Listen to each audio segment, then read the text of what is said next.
Hi everybody, Mike Oakes here, and I'm going to show this brief video to display ways that you can use Padlet as a digital platform to support your teaching and kids' learning.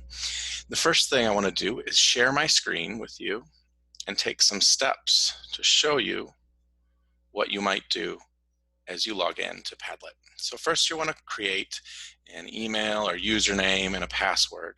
And then once you log in, you'll see a homepage. And on your homepage, it might be blank. It might have a few Padlets. Either you can see I've made a bunch of Padlets, and some I've shared, some I've liked, right? But right now, you probably have a blank homepage right here. And so I'm going to show you what you can do to make your own Padlet.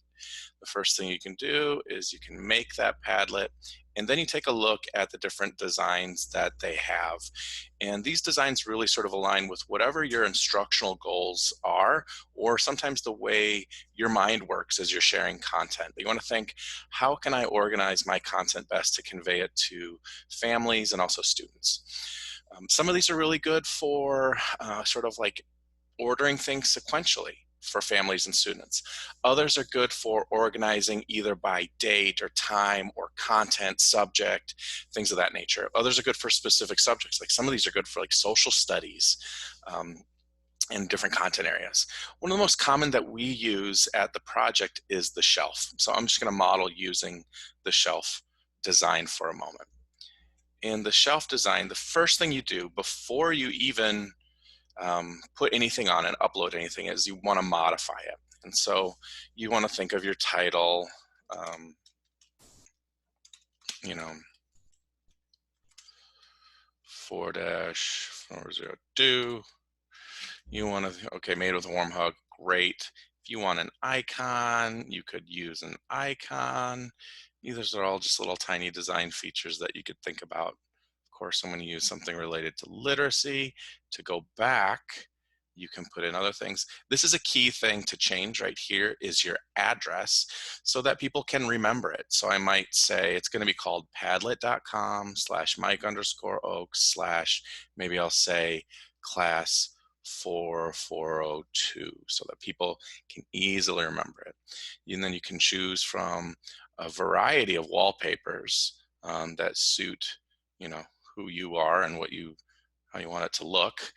And you can think about the color scheme, the font, and then this is for posting. If you also want families and students to also post to your Padlet to share work or to share other ideas or other links or anything, you might want to put there. Maybe they can comment. Maybe you can say, if students or families really like that post, and maybe you need some approval first and filter profanity. Always a good idea. Once you've filled that out, you're ready to start posting. And in this design, you'll have different columns. You want to think about how the columns are going to go. So are you going to name your columns by, say, subject? Maybe you have something like Monday, right? That's what you put there. And this will be Tuesday's work. And this will be Wednesday. You get the idea of what that could look like. Or you could have it by week, right?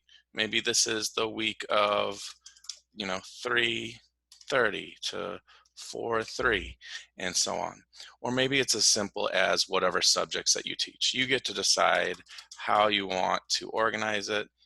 Think from the perspective of your learners and families, what's going to be great for them to toggle as well. I'm just going to use this as a placeholder, and not suggesting that you have to do it this way. I think you really need to play around with it to see what's going to work best for your class. There's a number of ways that you can upload things, and sometimes you can just upload things directly from your computer, right? Or in this case, I've got so many things I've already posted to Padlet that I could also post it right there, and I could say, Mike's reading toolkit. Use these for help if you're stuck reading or whatever.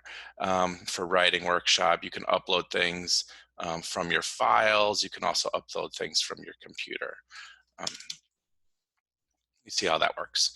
Other ways, other things that you could upload, there's a great deal of things you could upload, say a link to something. Perhaps you've got a Google Drive document that you are interested in sharing, and you just need to go to your Google Drive document to see what that might be. So for example, let's see here, do I even have a Google Drive document? Yeah, let's see here.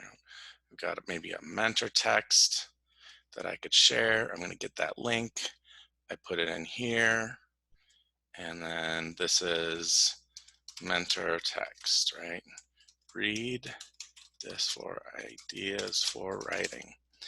There's a lot of other things that you could post. And you can see it goes down in a column. And as you organize it, you can think, is this how I want my content organized for families? Are they going to understand how to toggle this that clearly? If you click on the ellipses, one thing you can see is all the different ways that you can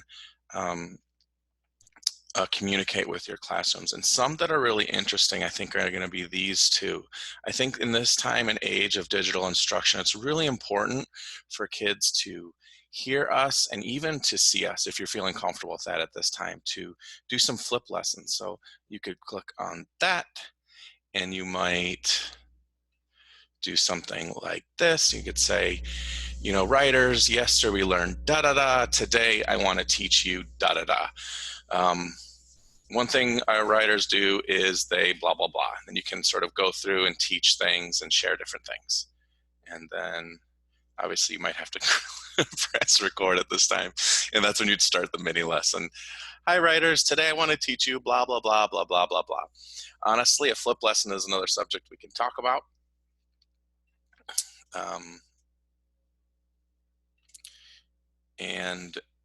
But the idea is that you could put in a flip lesson for classrooms, or if you're not that comfortable showing your face, you could do a flip lesson in the form of a recording of your voice. And those things are really meaningful. They're more intimate for kids. They make things feel, you know, safe, that my teacher is here and I can see her and hear her.